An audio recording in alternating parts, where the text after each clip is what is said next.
Amahoro n'imigisha ku bakunzi b'amakuru y'ukuri TV, abantu bose mwakoze subscribe ku makuru y'ukuri TV, Imana ibahe umugisha cyane, turabashimiye ko dukomeje kubana mu biganiro bitandukanye. So kuri iyi nshuro rero, kuri iyi nshuro tuje kubagezaho ibyamamare icumi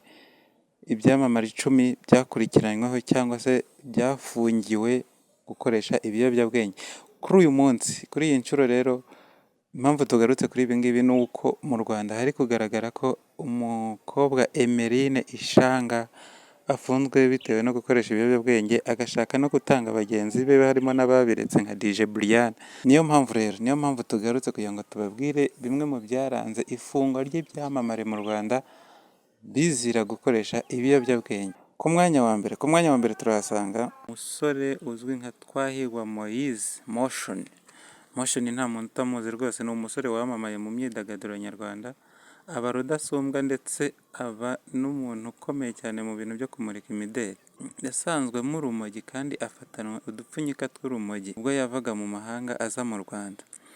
Uyu Twahirwa Moise Motion rero ku itariki 15 Kamena 2023, Twahirwa Moise nibwo yafunguwe by'agateganyo ava muri gereza ku byaha yari akurikiranyweho. Uyu Moise Motion rero agiye gupimwa bamusanzemo N-gram cyangwa se mililitiro 321, mu gihe umuntu nomo ibiyobyabwenge bigomba kutarenga kuva kuri 0 kugera kuri 20. Ku mwanya wa kabiri turahasanga Fata ku mavuta. Fata ku mavuta turamuzi twese. Tariki ya 19 Ukwakira 2024 nibwo Fata ku mavuta yatawe muri yombi akurikiranyweho ibyaha byo gukoresha ibiyobyabwenge ndetse no gutera abantu ubwoba yifashishije imbuga nkoranyambaga. Uyu Fata ku mavuta rero ageze kuri RIB cyangwa se ageze muri gereza nibwo bamufashe baramupima, byarangiye cyangwa se byagaragajwe ko afite megagram cyangwa se mililitiro 298. Fata ku mavuta urumva wewe ntirwari n'urumogi gusa, ahubwo ryari itabi ryigendera, kuko wewe urumva ryari ryaramurenze, ryari ryaramusagutse kabisa. Ku mwanya wa gatatu turahasanga umuhanzi Jay Polly. Jay Polly ni umunyabigwi cyane, turamuzi hano mu Rwanda, turamuzi twese. Uyu muhanzi Jay Polly rero mu mwaka wa 2020 mu kwezi kwa kane, nyakwigendera Jay Polly n'abandi bantu 11 bari bari kumwe bafashwe barenze ku mabwiriza yo kwirinda icyorezo cya COVID-19.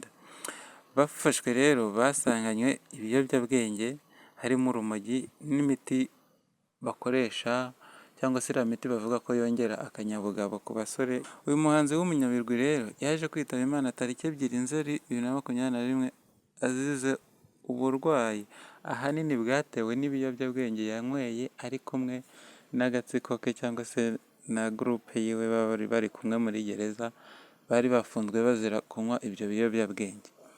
Jay Polly rero wewe urumva ko wewe byanamugizeho ingaruka, bimutwarira n'ubuzima. Ibiyobyabwenge si ikintu cyiza, mwa bantu mwe mukomeze kubyirinda, nubwo mbona abasitari bo babiyobotse cyane. Ku mwanya wa kane turahasanga Green P. Green P nawe ni umuhanzi nyarwanda, muramuzi. Green P yakunze kugaragara nawe ko anywa cyangwa se akoresha anakwirakwiza ibiyobyabwenge. Yakomeje agaragaza ko nta keza k'ibiyobyabwenge ndetse anatangaza ko yagiye i Dubai ameze nk'uhunga inshuti ze mbi zamwanduzaga kandi zikamushishikariza gukoresha ibiyobyabwenge. Uyu muhanzi rero yagaragaje ko inshuti mbi zatumye yishora mu biyobyabwenge. Mu Kuboza rero 2019, nyuma y'imyaka umwe gusa, Green P atangaje ko yaciye ukubiri no kunywa ibiyobyabwenge, byarangiye atawe muri yombi ashinjwa kunywa ibiyobyabwenge birimo urumogi. Nyuma rero yo gutangaza ko ibiyobyabwenge nta keza kabyo abikatiye kandi byamugizeho ingaruka nyinshi, yarongeye arafatwa ari kunywa ibiyobyabwenge. Tudatinze reka dukomeze no ku mwanya wa 5 turahasanga umugabo bita Bushido. Bushari tuzi mu njyana ya Kenya Trap.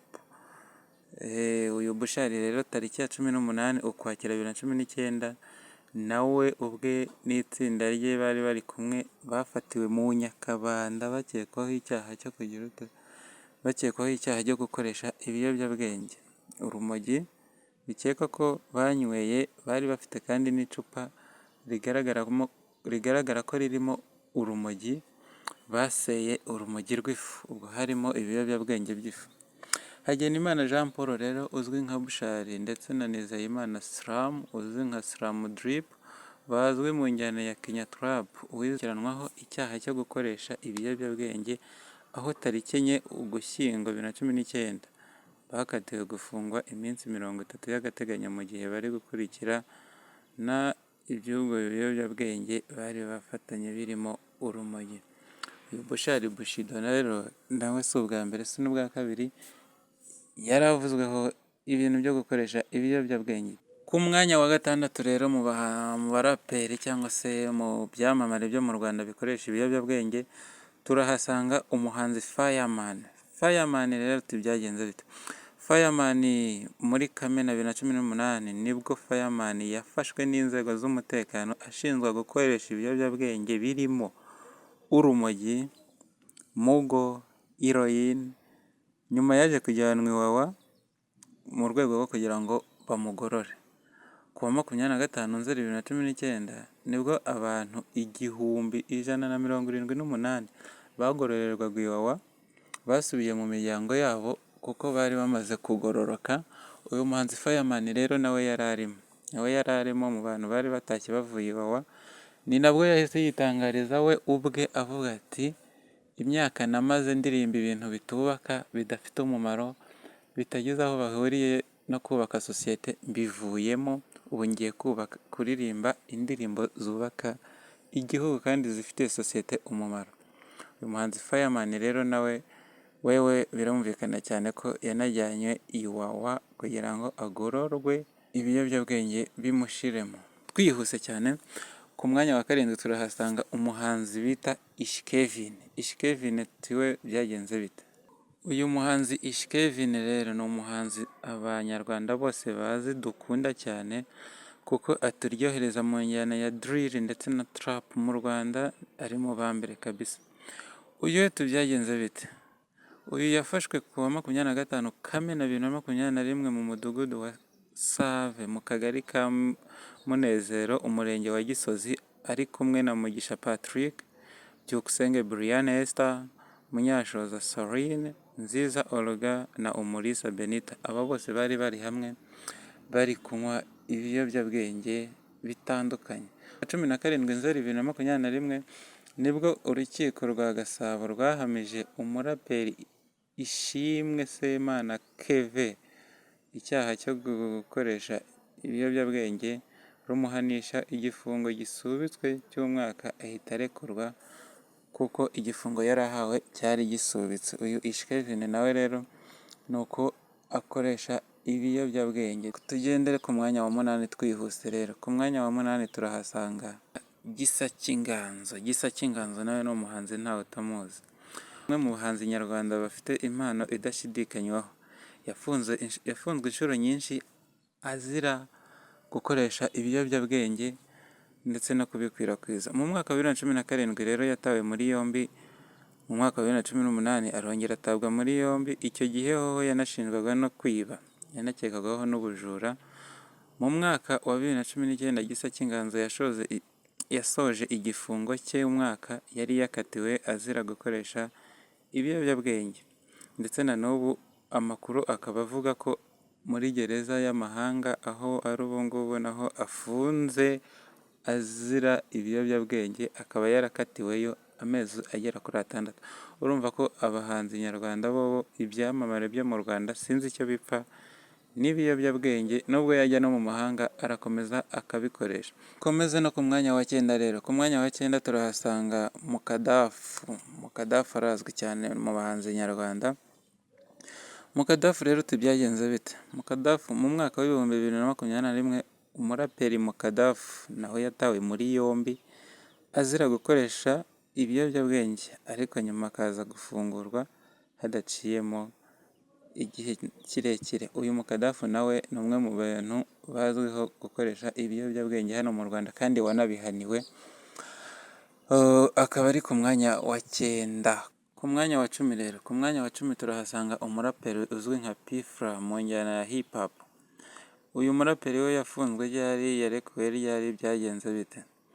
Umuraperi P-Fla yafunzwe tariki ya 14 Ukuboza 2016. Umuraperi P-Fla yatawe muri yombi azira gukoresha no gukwirakwiza ibiyobyabwenge harimo bya mugo, heroine ndetse n'urumogi. Uyu Hakizimana umurerwa Amani uzwi nka P-Fla yafunzwe mu gitondo cyo ku wa gatanu tariki ya 8 Ukuboza 2017. Ni nyuma y'igihe afungiwe muri gereza ya Mageragere. Uyu muraperi we si inshuro imwe cyangwa ebyiri uyu muraperi atabwa muri yombi azira gukoresha no gukwirakwiza ibiyobyabwenge by'urumogi n'ibindi bikaze kurenzaho mu bukana. Uyu muraperi P-Fla rero nk'uko mumubona nawe ni umwe mu bakoresha ibiyobyabwenge mu Rwanda kandi akabihanirwa inshuro zirenze imwe. Sinzi akateye mu baraperi, sinzi akateye mu basitari muri rusange.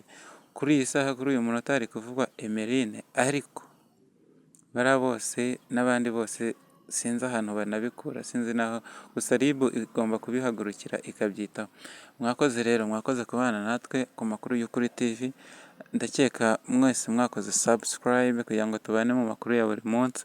Aya rero byari ibyamamare 10 uzi kandi uzi neza bikoresha ibiyobyabwenge. Murakoze cyane, Imana ibane namwe, naho ubutaha.